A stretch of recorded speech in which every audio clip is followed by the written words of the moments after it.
New Zealand is making some big changes. Every semi-automatic weapon used in the terrorist attack on Friday will be banned in this country. Hello everyone, this is the Underdog, aka the German Viking, and I'm gonna be responding to a Now This video. I'm not gonna do the arguments that Now This is presenting because it's garbage, and I would rather go to and respond to the original sources than Now This, which also would make this a really long video. So going into the banning, why is reactionary legislation good? Why is it good to ban these so-called military-style weapons? I don't really get it. So these people always want guns to be removed from private citizens' hands and then give it to the government. But if it's suddenly a government they don't like, they basically give all power to said government and have no or any means to defend themselves other than relying on governments being kind to them. I mean, look at how well that is turning out in Venezuela. Every time the population gives up their weapons, bad things happen.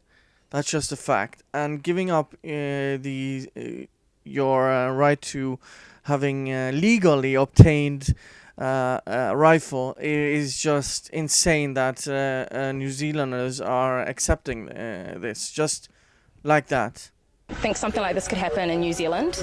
Well, in Christchurch of all places, we're such a small community, we're so kind and loving, so I just don't understand why someone would hurt us like this and in such a way.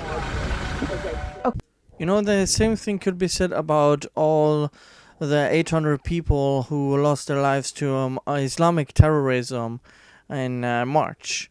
So it is a tragedy that this is happening, but how is, again, more legislation on being able to defend yourself, how is that going to make it safer? How if these Muslims had access to guns inside the mosque, don't you think that this would have prevented it? Because every time you have a gun-free zone, so to speak, there is a tragedy happening at that place. So if there is a deterrent, there's less likely something bad to happen there. That's just my logic when it comes to this exactly. I've basically changed my mind on guns in the last year or so. So I think it's better to have guns, especially if they're legally obtained. You are have all your capacities and mental faculties, and you are able to take the responsibility of owning a gun. You should be able to own it.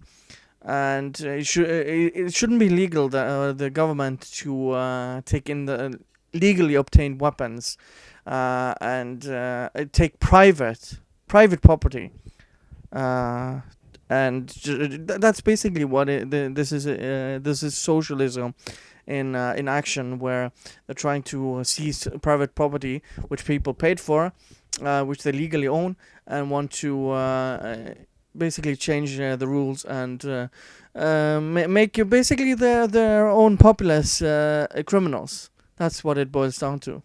I can assure you is our gun laws will change. And indeed, less than a week after the shooting, she laid out specific legislative plans. A ban on all military-style, semi-automatic weapons, assault rifles, high-capacity ammunition magazines, as well as accessories that can modify guns into military-style weapons. Again, how is this a good thing? And I think personally, after you own something, you should be able to do whatever you want with it. I don't see food chains going to people after they've ordered the food and telling, "Oh no, you can't do that. You can't add ketchup after we sold you this thing." Or if you buy an electronic device and plug your PlayStation in it or something like that. So it is very strange to tell people after they've legally obtained something that they're not allowed to use it however they want.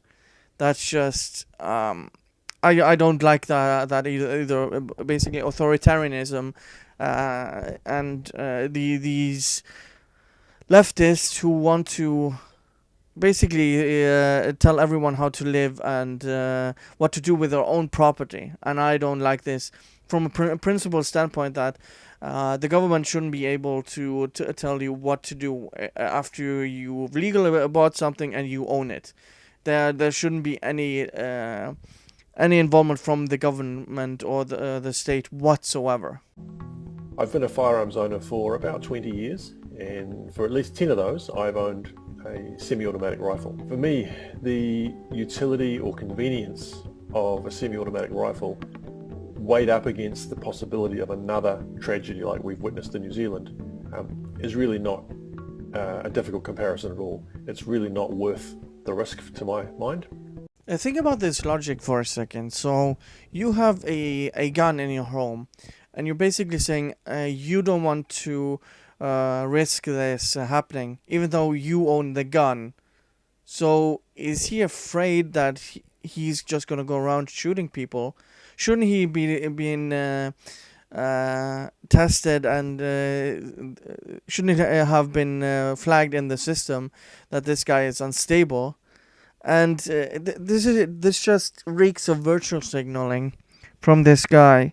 Of, oh, look at how virtuous, and now I'm just making it harder to defend my family if someone goes into my house or apartment and wants to steal something or do worse, to bring harm to the family.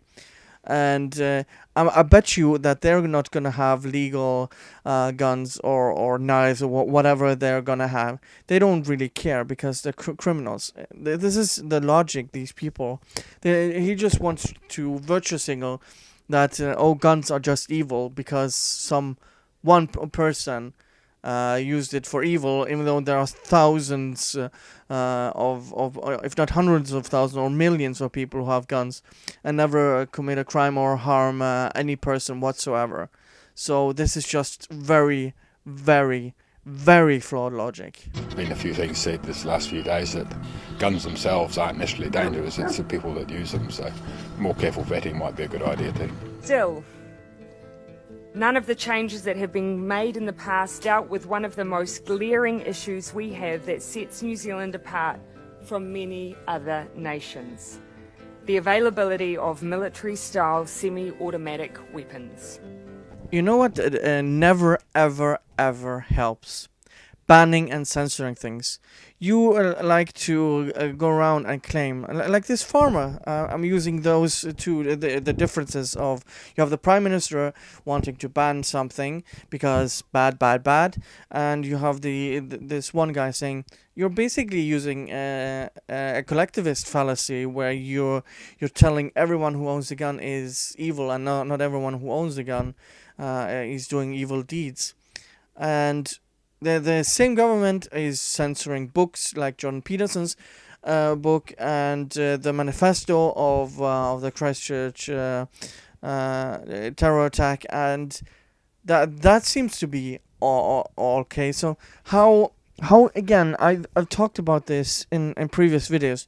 Why is it okay for governments to censor? Why are the people okay with this?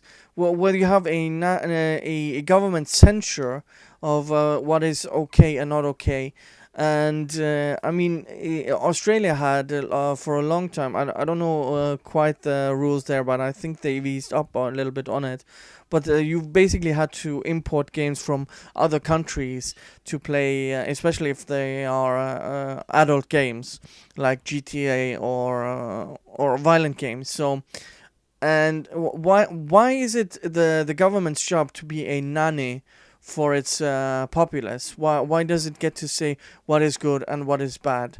That is so authoritarian, and I mean, why do people put up with this? And this is just she just wants to virtue signal so much, and you see the ideology behind it. You see the censorship, the banning, the thought crimes. I mean, sharing even videos and manifesto can get you jail time. What is up with that? What is that good for? Why can't they're never gonna stop. They're never gonna say, okay, we're gonna stop with this. They're gonna continue by banning things if they're allowed to. If they're allowed to, they're gonna take all guns, and every country is gonna end up like Venezuela, or the opposite. You have countries like in the Middle East or Africa where total anarchy and total authoritarianism and terror. So that's what it's gonna end up with. So. I just hope New Zealanders are going to speak out about this and try to change and get someone else in government, because having a feminist virtue signaling person who wears a hijab in solidarity, is Trump going to wear a sombrero if Mexicans get shut up? I mean, are they going to wear crosses for all the Christians getting killed in Africa? Are we gonna wear kippas if Jews are gonna get shot and killed? I mean, this is just pathetic. Anyways, thank you guys for watching, and see you guys next time. Bye.